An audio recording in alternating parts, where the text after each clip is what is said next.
यार जयपाल, बाप असा का राहत असेल यार? काऊन रे, काय झालं?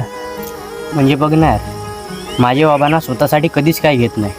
त्यांच्या अंगात सुद्धा फाटलेली शर्ट आहे. आज सकाळी मी त्यांची चप्पल बघितलं ना, ते सुद्धा फाटली, तरी त्यांनी माझ्यासाठी 1000 रुपयाचे स्निकर्स घेऊन आणले. कसं आहे अर्णव, बाप कधीच स्वतःसाठी जगत नाही. त्याचं सगळं जगणं ना त्याच्या मुलासाठी असते.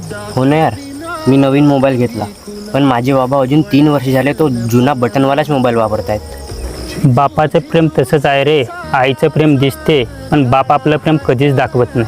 स्वतः फाटली चप्पल घालून पोरांसाठी नवीन चप्पल आणणारा जगात एकच माणूस आहे, तो म्हणजे आपला बाप.